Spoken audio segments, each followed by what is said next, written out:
South ఇండియాలోని అతి తక్కువ ధరలకి రత్నాలనందించే ఏకైక సంస్థ 6JVR.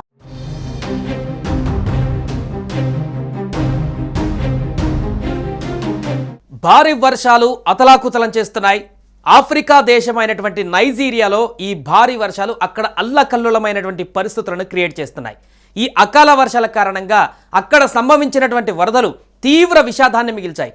ఒకటి కాదు, రెండు కాదు, వందల సంఖ్యలో అక్కడ మరణాలు సంభవించాయి.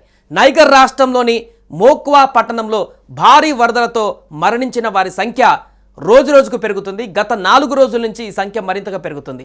దాదాపుగా ఇప్పుడు వస్తున్నటువంటి అంచనాల ప్రకారం ప్రభుత్వం అక్కడ ఉన్నటువంటి ప్రభుత్వం గుర్తించిన డెడ్ బాడీస్ 200 ఉంటే గల్లంతైనటువంటి వారి సంఖ్య 500. మొత్తం 700 మంది ఈ వరదల వల్ల ప్రాణాలు కోల్పోయినట్లుగా ఒక అంచనా బయటికి రావడం సంచలనంగా మారింది.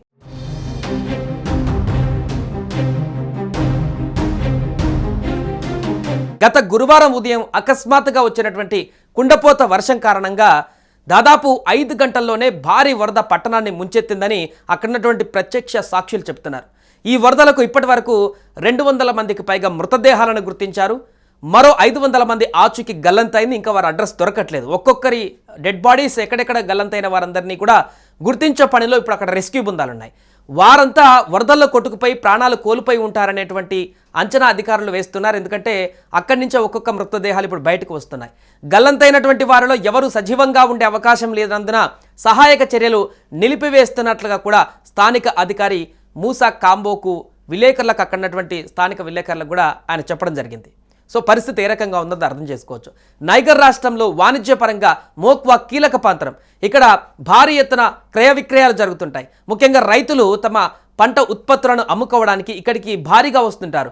నిత్యం రద్దీగా ఉండేటువంటి ఈ ప్రాంతాన్ని అకస్మాత్తుగా వరదలు ముంచెత్తడంతో ప్రాణ నష్టం అధికంగా ఉన్నట్లు అధికారులు చెబుతున్నారు. పట్టణానికి రాకపోకలు సాగించే 2 రోడ్లు 2 బ్రిడ్జిలు పూర్తిగా ధ్వంసమయ్యాయన్నారు. ఇక ఈ వరదలకు వేలాది మంది నిరాశ్రయులయ్యారు. వందలాది ఇళ్లు నేల కొట్టుకుపోయాయి. 3000కు పైగా ఇళ్లు పూర్తిగా ధ్వంసమైనట్టుగా ప్రస్తుతం సమాచారం అందుతుంది. ఇంకా అనేక మంది అక్కడ గాయాల పాలైనటువంటి వారి సందర్భం కూడా ఉంది. సుమారుగా 70 సంవత్సరాలలో ఇంత భారీ వరదలు అక్కడ ఎప్పుడు కూడా రాలేదంటూ కూడా స్థానికులు చెబుతున్నారు. ఇంత భారీ విపత్తు నేపథ్యంలో నైజీరియాలో ఉన్నటువంటి మోక్వా పట్టణం ఇప్పుడు అల్లకల్లోలంగా కనిపిస్తున్నటువంటి దృశ్యాలు ప్రజలందరినీ కూడా భయభ్రాంతులకు గురి చేస్తున్నాయి.